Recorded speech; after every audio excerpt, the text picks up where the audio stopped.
So welcome to today's webinar on Burnout is the Signal, how exhaustion guides you back to meaning, energy, and sustainable success. And certainly I don't want anyone to walk away thinking that they have a problem. It's certainly just that. In a way, it's the body expressing itself physically in terms of its wanting more meaningful action. And that's what we're going to talk about, is how to bring that about, how to bring all the pieces back together and feel really whole, fulfilled, and on purpose, in essence. So let's get underway with the subject matter, but just introduce myself if you don't know me. So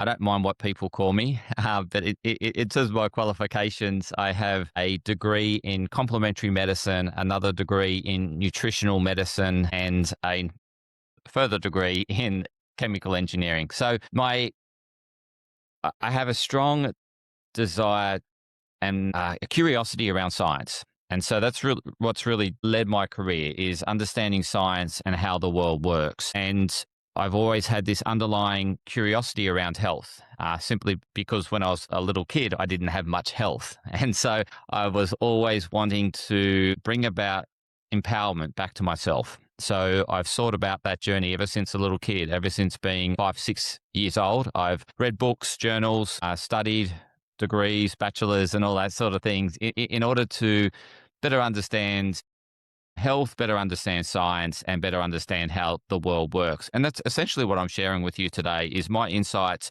around health, around behavioral science, and helping you with that meaning and direction. Because at the end of the day, that's what we're seeking in life, is a more purposeful life, a more meaningful life. And once we find that, then we're very content, very satisfied, and we look forward to every day, and it's not a grind. And so the longevity market is, in essence, created around people wanting to live longer because they're looking for that meaning. But once you find that meaning, you're happy with what is. However, we have this big attention to the longevity market because people are yearning for a better life, in essence, and they want to find it. And so they're buying time in order to find that meaning and purpose. But we can find it now. We don't need to buy supplements. We don't need to do the latest hack and all these things. We can get meaning and purpose right now. And once we find that, we live a life of far more presence, far more joy, far more fulfillment, far more happiness. So this is the journey that I'm going to take you on. First of all, to understand what it is that you're experiencing, what the body's telling you, and then how to go about correcting that in terms of making steps to move forward in a meaningful way. And please feel free to ask questions via the chat function, or if you would prefer, unmute yourself. This is all about you and helping you. So in terms of the picture, this is, in a sense, it's something we feel. It's not something that's easily diagnosed because we don't really have a diagnosis around it. It's a feeling within in terms of this burnout picture. It's very much the feeling that people associate with is the grind, is just this difficulty all the time and struggling to find the ease in what they're experiencing, or trying to find the meaning to what they're experiencing. And so the difficulty is that you're struggling within, but there's no visible signs. You're still functioning. People can still see you as not broken, in a sense that you don't have any physical ailments. It's a feeling within. I don't feel that things are right. I feel that everything's a battle, everything's a challenge. And certainly parents can relate to this, particularly if you're a new parent. Those early phases really, I guess, throw so many challenges at you, things you've never encountered before and things there's no manual for. And this is the challenge, is I haven't been taught how to deal with this. What do I do? we seek out others in order to find the answers. And often it's their way, it's what they've done in order to help them, but it doesn't necessarily help you in that process. So we are constantly seeking answers as parents as to what I do next, but every child is unique. And no two child are the same. Even of your own siblings, you'll find there's such uniqueness between them. And so what worked with one may not work and most likely won't work with the other. And so we're very challenged as a parent, particularly with partners, because partners have been raised differently. They've had different experiences and they see the world differently. And this is where everything collides. Your partner's world with your world in terms of how to raise children, and also the not having the expertise or someone have taught you a way to raise children. No one's done a course. No one's gone to school in terms of how to raise children successfully. So this is the challenge that faces every parent. And so it's not a unique challenge to anyone. It's a challenge to all parents. And so just concluding this slide, there is no real diagnosis other than it's a feeling that only you know. And you might not have any physical, like any blood markers that are out of order, or you might, but they can't explain why, and you don't understand why. There might be no real, physical ailments in your, but it's just, you feel exhausted. You just feel tired. You wake up tired. Every day's tired. And so this is a difficulty. People don't know what you're going through because they can't see it visibly.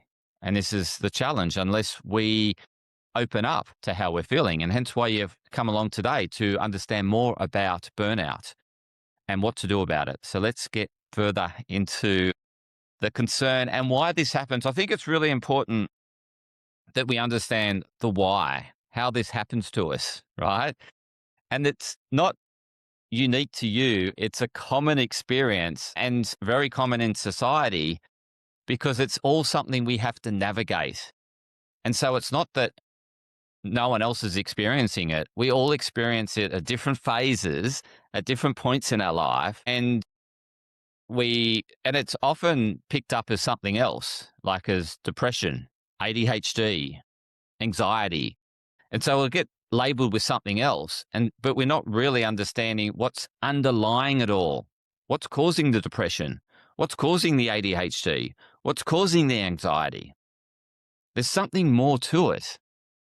And this is what I want you to understand is that it's a common journey. It's a shared journey amongst us humans. You think as a little kid, right? So in terms of following this treadmill, I'm going to start with this very lower rung, right? So this is where I'm discussing this survival drive. And so as a kid, and your children will be the same, right? So their number one priority is safety. Safety and security is first and foremost. And so they're very sensitive to anything unsettling around them. And that could be the parent's nervous energy, them being, irritable parents or parents that are very anxious themselves. That rubs off onto the kids and the kids feel anxious. And often the kids will get diagnosed before the parents. So you'll take your kid along thinking there's something wrong with my kid. The doctor will go, oh, most likely, based on this survey that you've done, that, they're experiencing anxiety. But anxiety is also a common experience, a shared experience. When we're uncertain of what to do or uncertain as to how to move forward, we experience this anxious feeling in order to conjure up energy to enable us to move forward. And so, but if we do move forward, the anxiety becomes less. It's moving forward in the direction that's best suited for you. And this is what today's presentation is about, is yes, I could do what this influencer's doing, but that doesn't solve my anxiety because it's not you, right? It's what's worked for them. And so it's a unique experience in terms of your journey through this as well. So in terms of this inner child and this child that's, between 0 and 7, they take in the world as a sponge. And so they'll take in all the parents' feedback to them. And so if we were brought up without much support and a large amount of accountability, and if we could never do anything right, then we are earning for that acknowledgement that we're doing things right. And so as a parent, certainly my generation, didn't get a lot of praise. And so what we're doing now as parents is overpraising our children. And so what happens to our children is that they become addicted to praise because it makes them feel that they're connected. When they get praise, they feel that they're doing things right, and therefore I'm supported and I'm secure. That's really important to me. So I'm going to make sure I'm doing things to get more praise. And so they keep pleasing the parents. And this is, this, I guess, development of this people pleasing is that they constantly please the parents. Parents give them praise. And it's this cycle that, I feel safe and secure. Mum and dad are going to take care of me because I'm doing the right thing by them. And we then carry that mentality that if I keep doing what other people want me to do, I'm safe and secure, and therefore I'm going to survive. And absolutely, you'll fit in with the tribe around you. But the problem is at some point, we need to find and discover who we are. And the only way we can do that is to start to let go of this addictiveness to praise and the attachment to our identity around praise. If I do this, I'm this, and therefore I'm valued in this community, in this family setting, in this society. But what happens in that process is that we don't go on a self-discovery journey as to who we are. And we're unique to everyone else. And that uniqueness is clouded by us putting on personas in order to get praise. And we live a life by multiple personas in order to stay fitted and in order to get continually supported to be safe and to survive. And so this drives very much this wheel of people pleasing and chasing praise. And hence we go through life. Like if our parents want us to become a doctor, we think, I better become a doctor because, they're going to make sure that I'm looked after and nurtured if I become a doctor. And so we work hard at school. We get good marks. We go and become a doctor. And it could be anything like that, right? I did engineering. That's my example, right? So, and let me know in the chat. I'd love to know if you can relate to this. If you can relate to this, that you very much find yourself, when you think about it, in this people-pleasing mode, that even like with relationships, that if the partner wants you to do something, if you do it, then you're supporting them and maintaining a harmonic or sort of harmonic of time that we are secure in the relationship. But if we don't do what our partner does and resist it, and they get upset, then we cause a bit of tension in the relationship. And this is what happens when children come along, because your partner has been raised differently to you. They've had different experiences to you. They see the world differently. And this is where the two worlds collide in terms of how we bring up this child. And this is part of the journey that we see as challenging, and it feels terrible, but ultimately it's there to serve both parties, because what it does is it enables both parties to understand one another better ultimately, and to see the world with a broader lens. And I'm going to delve more into this as to how this is all morphing into this ultimate feeling of oneness with ourselves, with everyone else, and the world around us.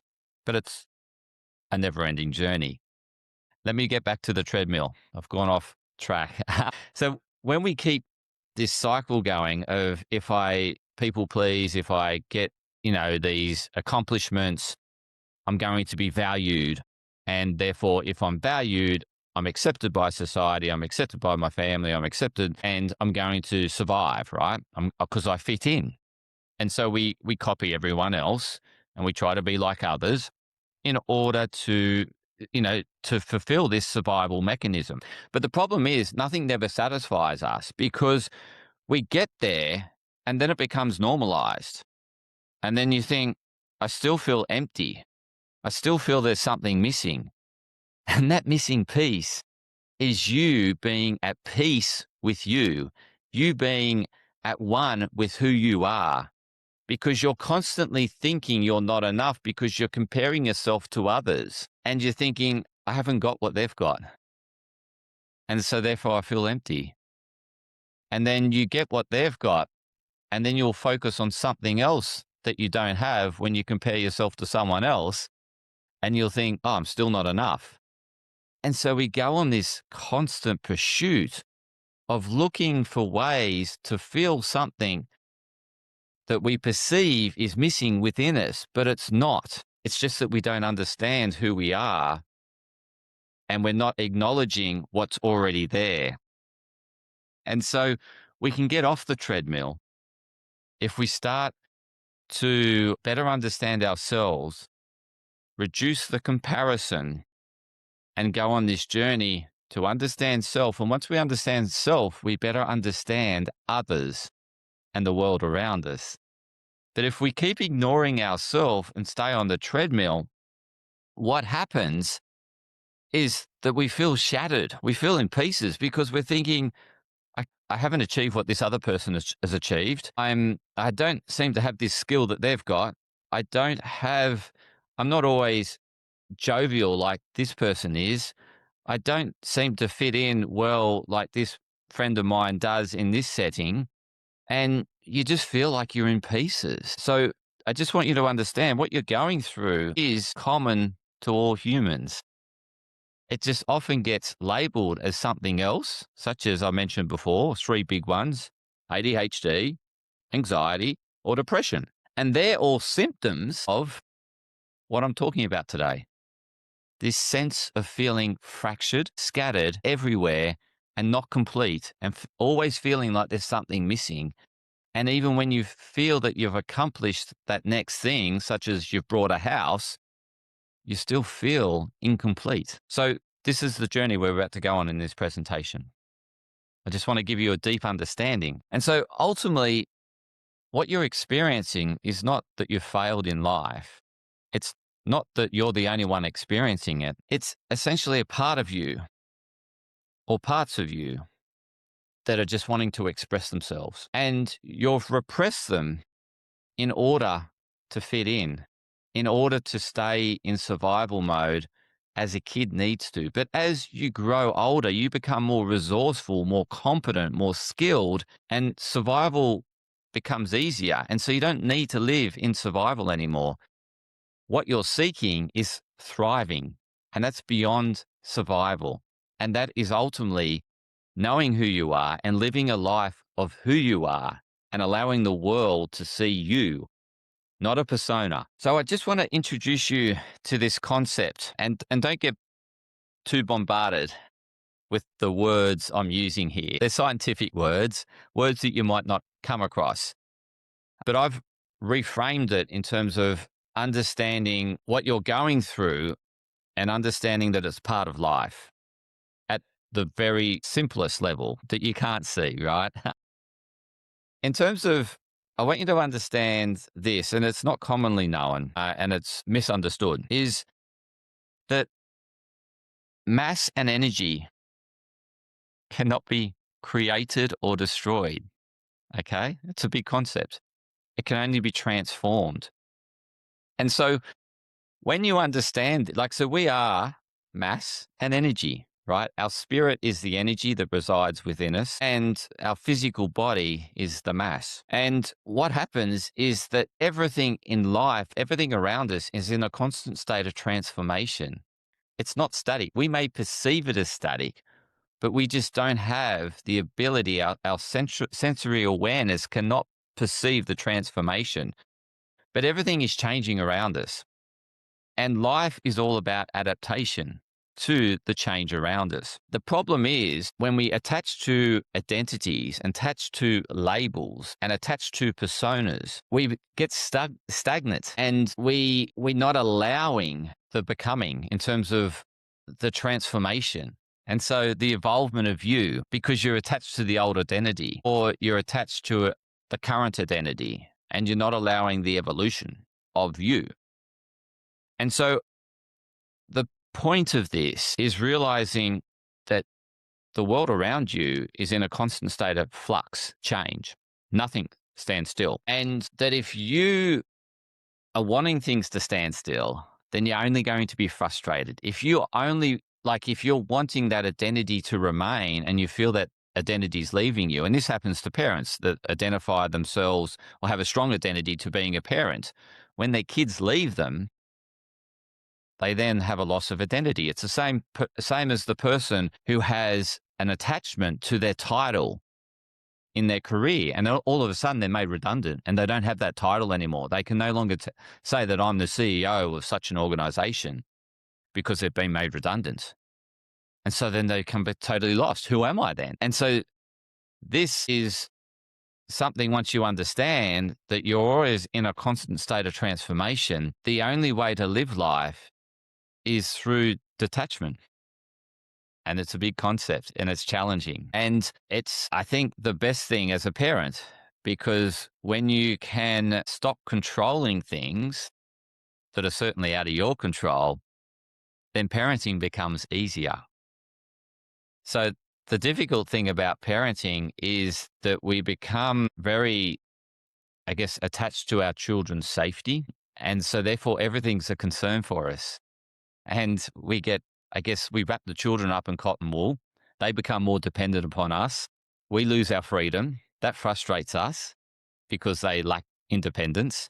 But we've created that because we've wrapped them up in cotton wool, and we haven't allowed them to be free spirits and to find themselves in essence, and find and discover where they fit in and where they don't fit in, and find their own identity, because we want them to be like us. And when we feel that they're not like us, we feel a disconnection. And it's the same as the people around us, our friends. We want our friends to be like us, and therefore I like them because they're like me, but they're not you. And when they're not being like you, you get frustrated. It's the same with your partner. When your partner's doing the things that irritate you, it's not them. It's something that you haven't loved within yourself. And so this is the challenge we're faced with, is that everything around us is to help us better understand ourselves and to love every part of ourselves. But we resist that because we're shameful for certain things that we've done in the past. We're shameful for the certain things in terms of the way we look. And others, the world around us, remind us of those things that we're shameful or we have guilt about. And this is the same with parenting. We often look at other parents and what they're doing and compare us to them, and we either have guilt or shame associated with something that we're not doing or they've done and we haven't done, or they look like they're on top of things and we're not on top of things. And so therefore you're not a good parent. But this only comes through comparison, and all parents are having a similar challenge, but it may not be perceived like that depending on how you see things. So in terms of, let's touch on this illusion that, ambition and joy, drive didn't evaporate. You aren't missing anything.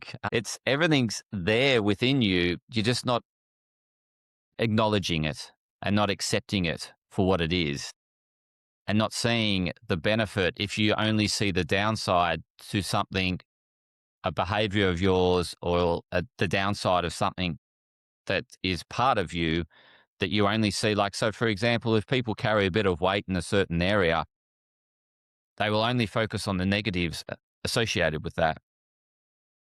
But there's an upside. And I was just reading before I came onto this webinar that they've just done research in terms of finding benefits with fat, or certain fat, around your waistline, and how it's helping immune function and how it's helping people live longer in certain cases. And they're going to do further research on better understanding how our gut microbiome interacts with the fat around it, and how it can help the body by having some level of fat. And so what they've discovered is that if you have a BMI less than 18.5, that you're 3 times more likely to die of something versus if you have a BMI of 18.5. And so this is very contradictory to what we've heard in the past, but this is new emerging science that, we've had this belief in society that fat is bad and is only bad.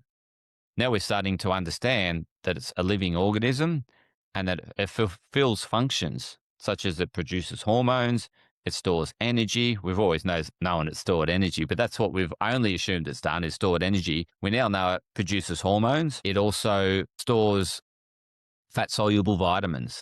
And so we're better understanding its function. We also now know that it supports immune function and good immune health. And again, I'm not saying excessive amounts of it. That I think that we're starting to find that there's a certain level of it that's healthy. We don't know exactly what that is. It could be more problematic and more at risk. So anyway, that's a bit of an aside. So I just wanted to further touch on this thing of external validation and the trap it provides. And so this is where we're always people pleasing, and because we're seeking external validation that I'm okay. And if I'm doing the right things by you and society, then I'll be safe. But that's also an illusion, right? So there's a study, and they did this on monkeys, bananas in a jar. And so the monkeys were hungry, and so the monkeys would reach for the banana in the jar. But what would happen is the hungry monkey would get stuck in terms of its hand in the jar because it wanted the food source. It wanted that banana because it was hungry, and it couldn't get out of that jar because it was so attached to having that food source. And this is what happens with us when we get addicted to praise and addicted to external validation, is that we get stuck. We get stuck in the jar and we feel stuck, and we don't allow the becoming, the transformation of us. And so this happens to us in life, and it happens when we keep doing people pleasing because we get stuck in our old identities. So people like us when we do this, and they know us for doing this, and we keep doing it in order to keep that connection or to keep that praise and external validation. We're too scared to say something outside of that or to have a voice because of the fear that that person might respond in a way that's not supportive, in a way where they feel challenged. But what happens is kids make this happen. And that's the beauty about being a parent, is these conversations that you never had between two partners or between the two of you, they didn't happen. They were suppressed because you were too busy people pleasing one another. What the child does is now make the true you come out in the relationship. And this can be too much for one party or the other, and hence why some people can separate during this period. But ultimately, what it's helping you do as a couple is to become closer together if we allow it. If we allow our voice to be heard, if we respect the other person's voice and work out things together. So if you go on a journey together, it can result in a more fulfilling relationship because you both respect each other for who you are, as opposed to only having respect to the person that does what you ask them to do. That's disrespect. That's narcissistic behavior. So the children are there to ultimately help the relationship grow and evolve. However, both parties need to see it that way, and that's the challenge. So the monkey can get out of the jar. It can get unstuck if it's willing to let go of the food, and it's free again. And we're the same. If we're willing to let go of attachment of an old identity, or let go of praise, or let go of external validation, we can better understand ourselves. We can better understand others and the world around us. So this is the cycle we get stuck in, and you might be able to relate to this cycle. And you'll be at a different stage. Everyone here is going to be at a different stage in the cycle. And feel free to ask questions as I talk through the cycle. Feel free to interrupt if you don't understand something I've shared previously. I'm trying to make it a difficult concept understood and relatable so that you can realize what you're going through is a human experience and there's nothing wrong with you. However, something does need to change in order to feel that you're together and not broken. So let me understand, here I want you to get a picture as to where you're at in this cycle, because the help will depend upon where you're at, the type of help you need. Some people can be experiencing this burnout when their mind is in overdrive, overwhelmed, too much on. This can be very much the parenting cycle, just so much on. Like, I've got a career, I've got a partner, I've got children, I've got social life, I've got exercise, I've got my health. It's just overwhelmed. It's just unbelievable in terms of all these bits and pieces that are constantly moving and changing, and I just can't keep up. Okay, so you could be in this spinning mind part, which is essentially at the peak of then everything becomes too much, too overwhelmed. I feel that I'm not getting anywhere and I give up. Okay. And so this is where we start coming down the other side. But before we give up, we think, no, I gotta fight through this. I gotta fight. I gotta get through it because I've been told to be more resilient.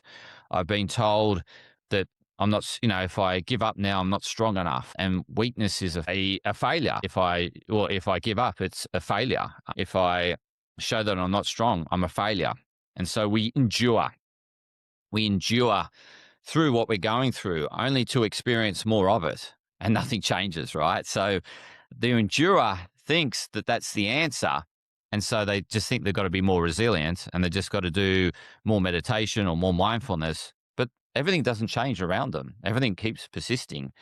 They're not changing. They're just getting a relief through doing the yoga or doing the mindfulness exercise, doing the meditation. They get relief during the meditation.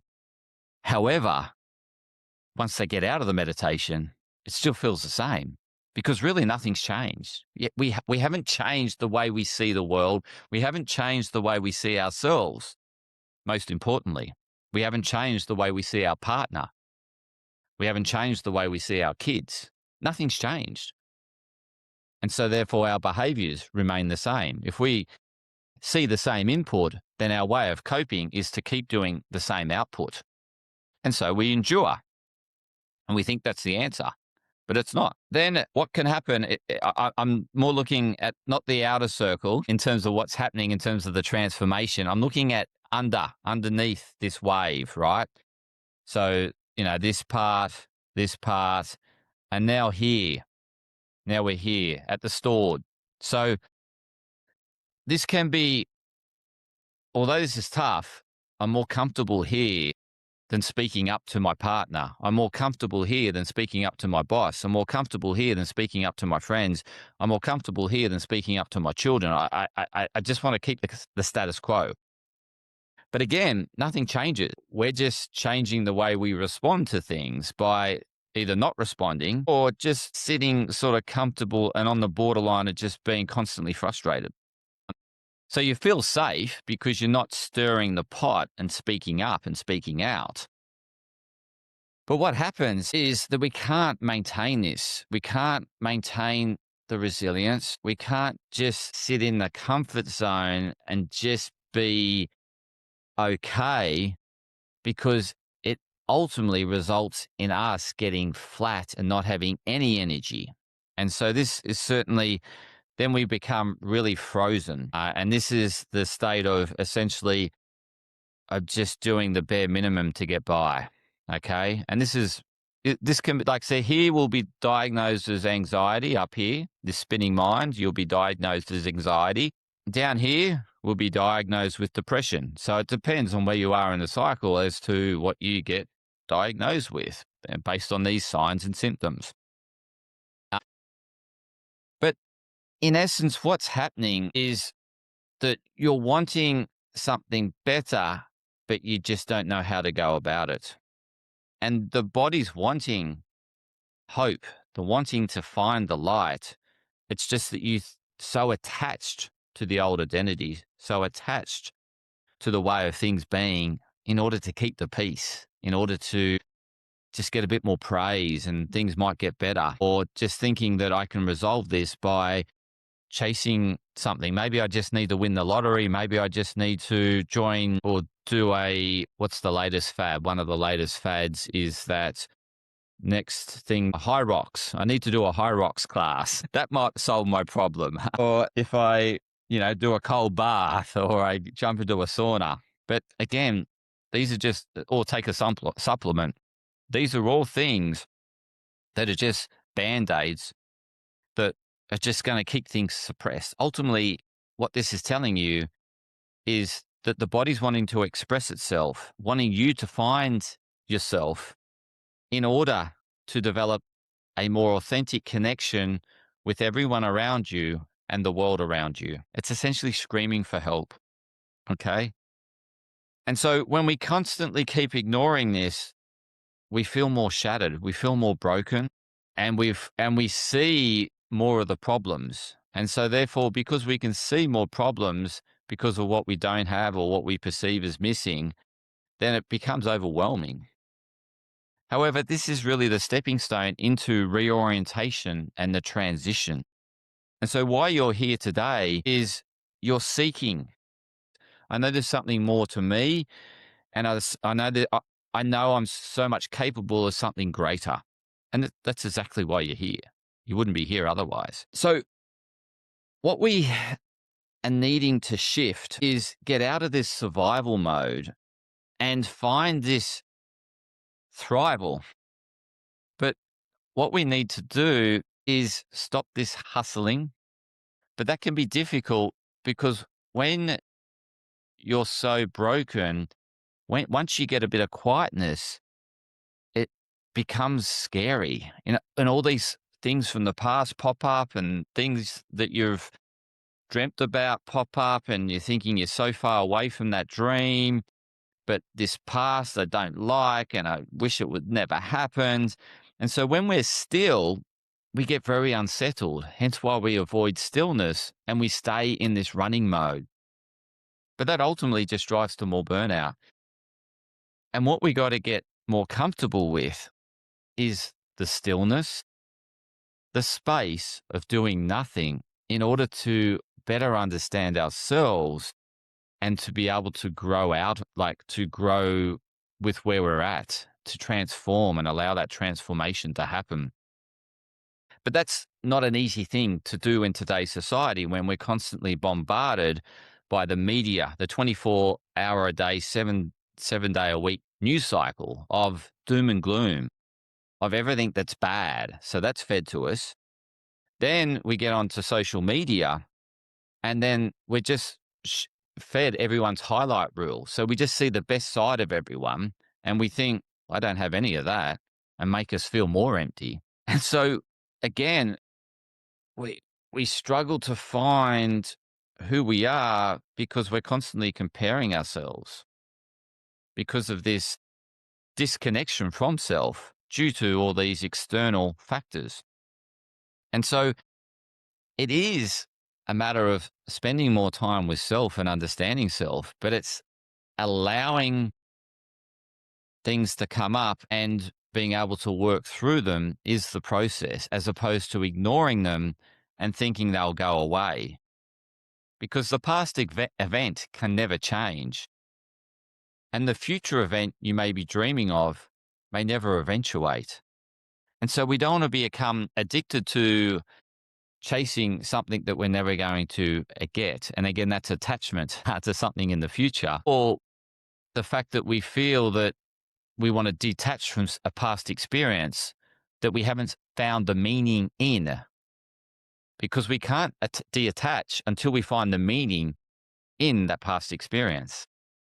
And so we won't be free until we understand the meaning of that past experience and how it served us. And we can't be free if we're just hoping things are going to go away. We need to do the work. And so this is the cycle I'm sharing, is that we get stuck in this cycle here, is that we chase the external validation to get the temporary dopamine hit, but then to feel that there's something missing in us, and then we feel hollow again, or we get the spike, we actually achieve what we're chasing, but then after that, you think, hang on a sec, nothing's changed. I still feel that something's missing. And so we go through this cycle again. In order to break this cycle, what we got to do is to start to connect with ourselves, better understand what's important to you, not what's important to others, what's important to you. Then you'll start to find this authentic meaning to who you are. And then you have this flow in life where you don't feel like you're constantly pushing, or you're constantly resisting, or you need more resilience. You just have this flow with life because you're living who you are. And that's what life's about, being you. Because when you're you, the world or the people around you better know who you are. And so they can better ultimately connect with you. When you put on personas, they don't really know who you are. Same with us understanding the world around us. If we have an intimate understanding of who we are, we know we fit in the world around us. We know we're here to make a difference in the world around us, to help it become, I guess, a advanced or more evolved space, ultimately. So here's some basic things that you can do in order to feel more grounded, to feel more connected, that it can be easily applied any stage at any time. So the first one is, and all these are, is to get you present. So it's to get you out of the future, which if you are in the future, you only be anxious because it's uncertain. If you're thinking of the past, you'll only be frustrated because you can't change it. But if you're present, you won't be anxious or you won't be frustrated. You'll be in this space of now, which is where you can experience more joy, fulfillment, and flow. So one way to get you present is to connect your senses to what is, what's happening around you. So we can do this by looking for things and noticing what's around us. Excuse me. So it's noticing the birds, noticing what they're doing, observing that, but not judging it, just noticing. It could be noticing just the surrounds you're in. And because you're still and you're just noticing and not judging, what you'll find is things that you haven't noticed for in the same surroundings. So when we judge something, we become unpresent because it reminds us of something of the past or reminds us of something that we don't have that we hope to have in the future. And so it takes us away from the present moment. When we don't judge, we allow it to be and we see it as it is, and we can see the beauty and the joy in it because we're not judging it. We're not judging it as bad. If we judge it as bad, it makes us feel unsettled. If we judge it as good, we just become more attached to it. But if we see it as it is, no label, we just see it as it is, we can embrace it for as it is and see it's got both good and bad at the same time. And this is something I help my clients understand, is that there's no actual good or bad. It's only that we judge it as so that makes it that way. It's the same as food. So for example, sugar. Some people will say, I like sugar. Therefore they have a good association with it because it makes them feel good. Others will say it's bad because it's bad for my health. But sugar is sugar. It has aspects that are good about it and aspects that are not so good about it. But it is a whole substance. It's not one or the other. But our perception of judgment makes it one or the other. And so this is what we do to ourselves based on society's views or based on someone else's views. We take a judgment of ourselves. And so what happens is that we perceive something we've done as bad because someone told us that was bad, but it was just what you did. It had wholeness to it. It served someone or something, and then it disserved someone or something. Who it disserved, they'll say it's bad, and who it served, they'll say it's good, right? But who we believe more is the judgment we'll take on it. So if our parents told us that was bad, and we looked up to our parents, but our siblings, brothers and sisters said what you did was good, we're more likely to take mum and dad's view if we looked up to them. But if we're looking up to our brothers and sisters, then we'll take the other's point of view because we value that more. And so this is how we go through life. And so if an influencer is saying something's good and something's bad, and you look up to them, you will believe what they're saying. But in actual fact, it has both entangled within it. It's whole as it is, just like you are. And so this is what kids bring about in parents, is that you'll start to see the other side of your partner. You'll start to see the other side of you more often because you see it reflected in your kids. And so this is why it can become so difficult as a parent, because you start to discover who you are. Ultimately, that's what's happening. But it's accepting that. And if you're judging yourself as to something you don't like about yourself, look at how it serves you. If you're critical of you, or if someone else is critical of it, look at how it's serving them. It might be waking them up. It might be challenging their limiting beliefs, but it's serving somewhere to someone. It's whole as it is. And this is part of the work I do, is that I help people become unstuck and detached to find the flow in life, in essence. And that ultimately is helping them find themselves. So this second way, we can engage our senses, become more present, and start to judge less. We can do this to our body. So there's a body scan that you've probably heard about. And how the body scan works is we send our conscious awareness to that part of our body. We observe it, but we don't judge it. So we send our awareness to our toes and we just note the feedback.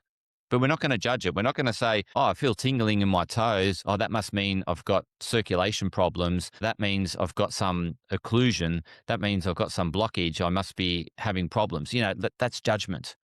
What we want to do is just note the signals and get into this state of observation and start seeing the world as it is. Start seeing people as they are, as opposed to judging their behavior. And so we can anchor ourselves more. We can get more grounded in the way we live. And this is noting that you still have 2 feet on the ground, even though your head might be spinning. If you send your attention to your feet, you'll feel them firmly on the ground. They're connected. Even though you might feel very detached and all over the place in the mind, we can connect the mind back to the body simply through this grounding effect. Through feeling what you're feeling are you on a hard floor? Are you on a soft floor? And just noticing your sensory awareness and observing it, but no judgment. We can take control of our breath. We can slow our breath down. By slowing our breath down, we'll slow our mind down. Okay. So we can actually, if we're in overwhelm and have a racing mind, we can actually slow that mind down by taking control of the breath.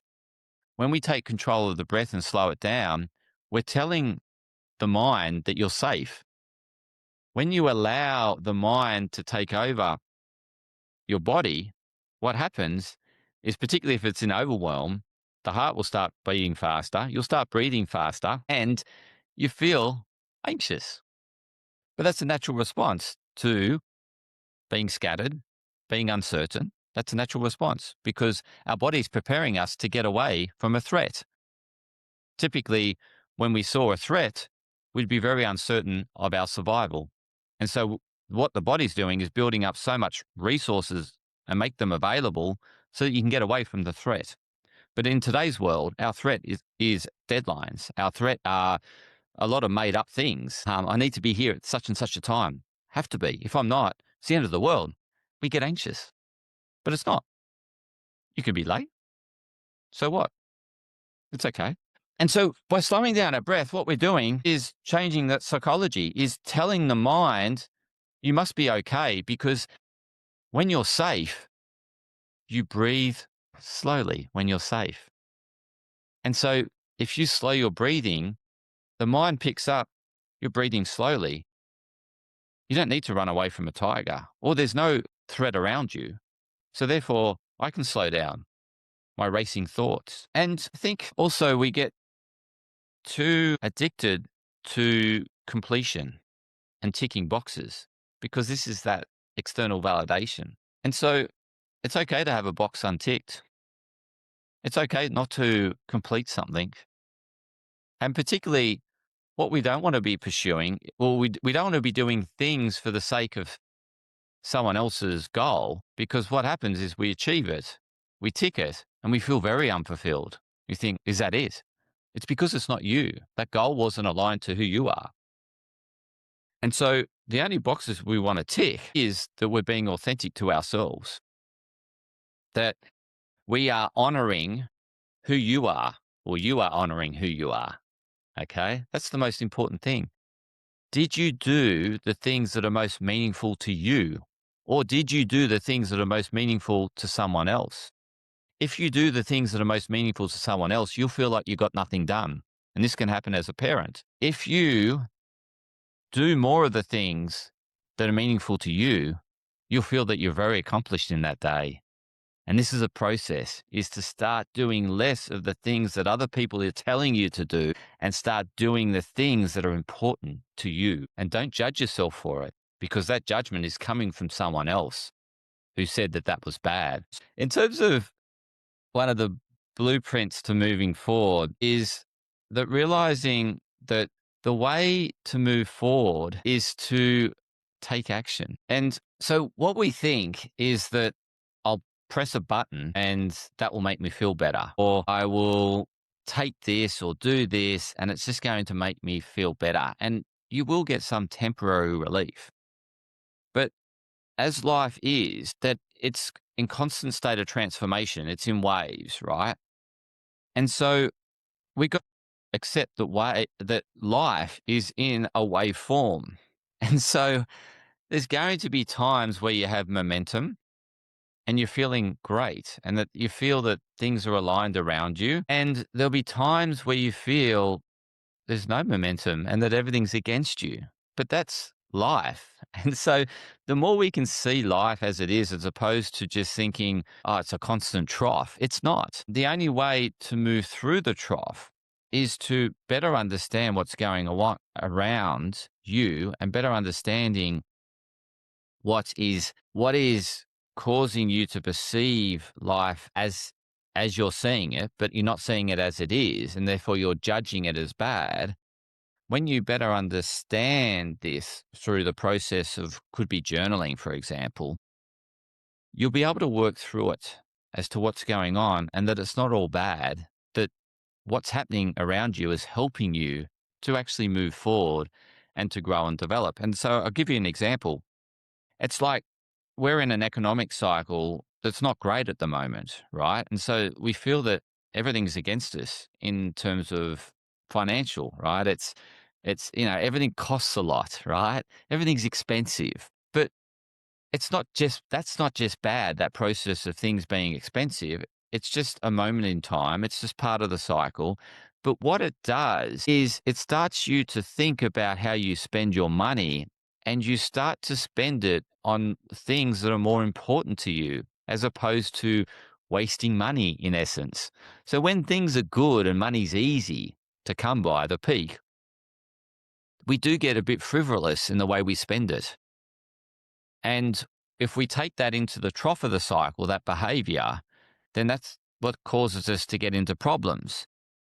But what the trough is doing is helping you to get back to spending your money on things that are meaningful to you and not wasting it on things that aren't. So you got to remember that everything serves in some way. It's just how we perceive it.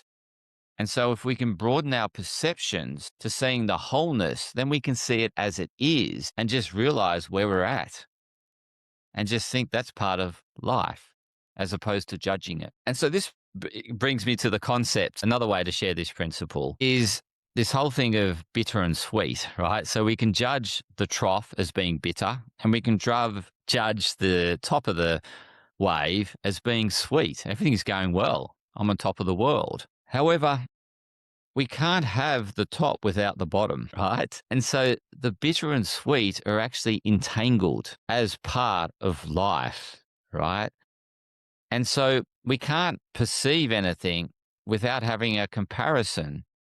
So we can't have highs without having lows. Otherwise, we've got no comparison, no point of way of perceiving a difference, right? And so it's only through experiencing these lows, or what you perceive as being lows, is that we actually experience the wholeness of life. And in that low, there is actually highs, but we're not noticing because we're focusing on the lows.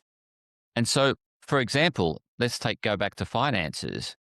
When we're spending money and wasting it, we don't value the stuff we're wasting it on, right? And what having the low in the cycle does is then bring more money back into the areas that are meaningful, which ultimately makes you feel that you've got more money because it's going into areas that are important to you. And so you have a stronger value to that. Whereas so we could actually, in essence, need less in order to have more.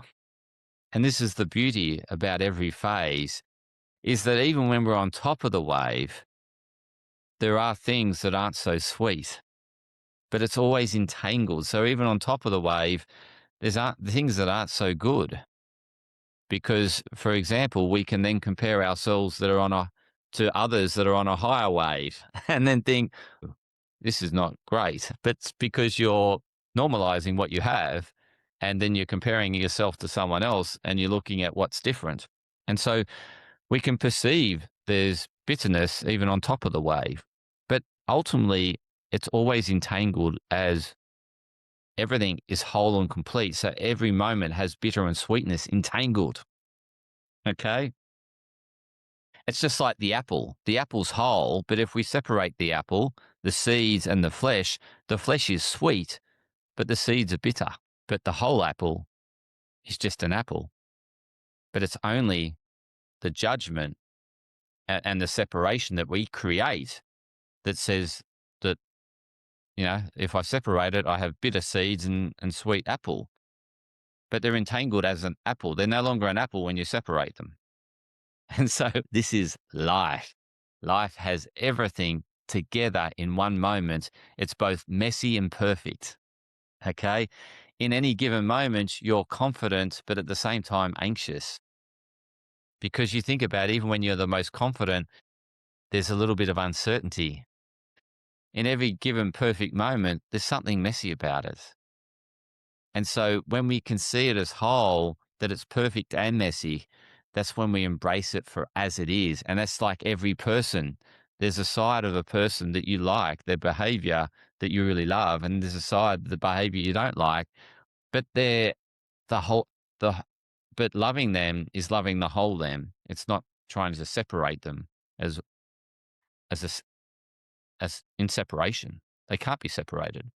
That's who they are. So it's embracing the good and bad and seeing it as always entangled, and it's not separate. It's only your judgment that separates it, that then you see that pain and pleasure are separate, but pain and pleasure are together always in any moment. So again, ultimately, your values you already know, but you're suppressing them in order to have this fitting in and this external validation. Because if you express that value, you're worried about losing something because you're attached to it.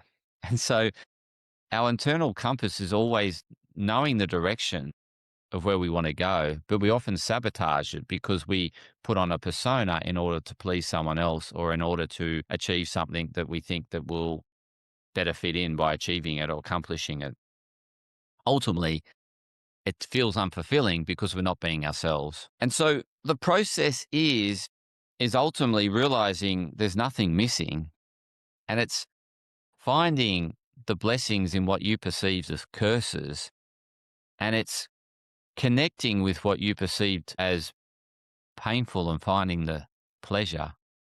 And it's realizing that it's all inseparable and whole as it is if we remove ourselves from judgment and see it as it is. We see ourselves for who we are and we accept everything a part of us as part of us. And we're grateful for the way we are because it serves purposes. It has, we have a purpose for being here. We just a disassociating from that purpose because someone said that that behavior is bad.